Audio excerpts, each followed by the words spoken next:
जमीयत उलेमाए हिंद के अध्यक्ष मौलाना अरशद मदनी एक बार फिर चर्चा में हैं और इस बार उनके चर्चा में रहने की वजह कांग्रेस को लेकर दिया उनका बयान है।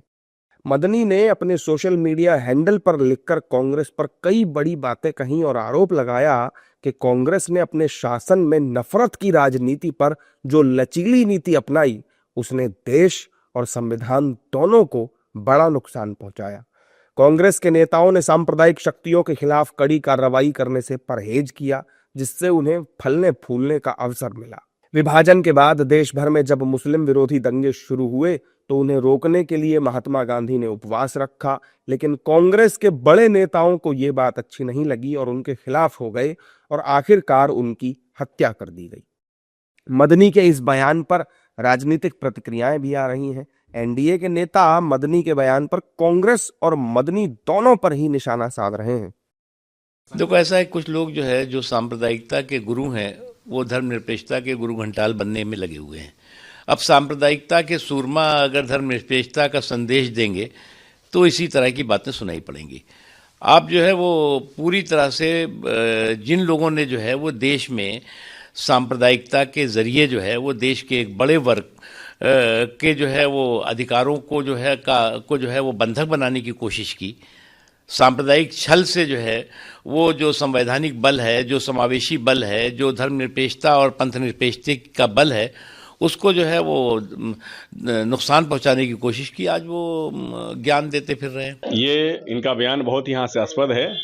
देश में सांप्रदायिकता समाप्त हो गई होती अगर सर सैयद अहमद खां, जिन्होंने द्विराष्ट्रवाद का सिद्धांत दिया, उनके विचार को उसी समय कुचल दिया गया होता।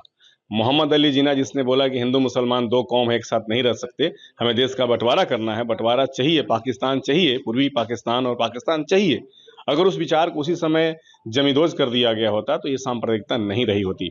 सोहरावर्दी जिसने डायरेक्ट एक्शन कराया, अगर उसको और उसके विचार को उसी समय कुचल दिया गया होता तो ये सांप्रदायिकता आज नहीं खड़ी हुई रहती। और दूसरा, आज़ादी के बाद जो देश में 1987-88 में एक अकेली बुजुर्ग महिला, माननीय उच्चतम न्यायालय ने जिनके पति को ये निर्देश दिया कि आप महीने में कुछ 100 राशि भरण पोषण के लिए देंगे, और उसके विरुद्ध पूरे देश के मौलाना खड़े हो गए। राजीव गांधी की सरकार को झुकना पड़ा।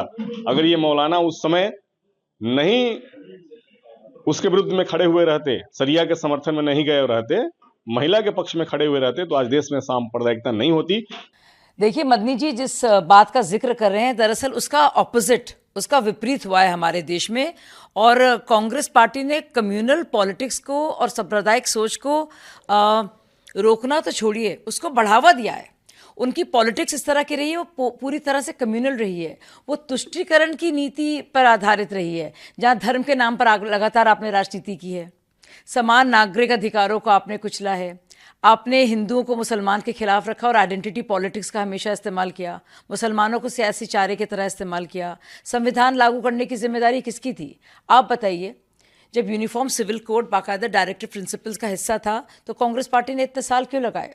और एक और बात सोचिए, इतने सालों तक, करीब 6 से 7 दशक तक कांग्रेस की सरकार रही है केंद्र में, राज्य में, तो फिर चूक किसकी है? जबकि मदनी के बयान को लेफ्ट के नेता कुछ हद तक सही बता रहे हैं। सीपीआईएम के नेता हन्नान मौला ने कहा कि यह बात तो सही है कि कांग्रेस ने कम्युनल फोर्सेस के आगे फायदे के लिए कई बार समझौता किया है।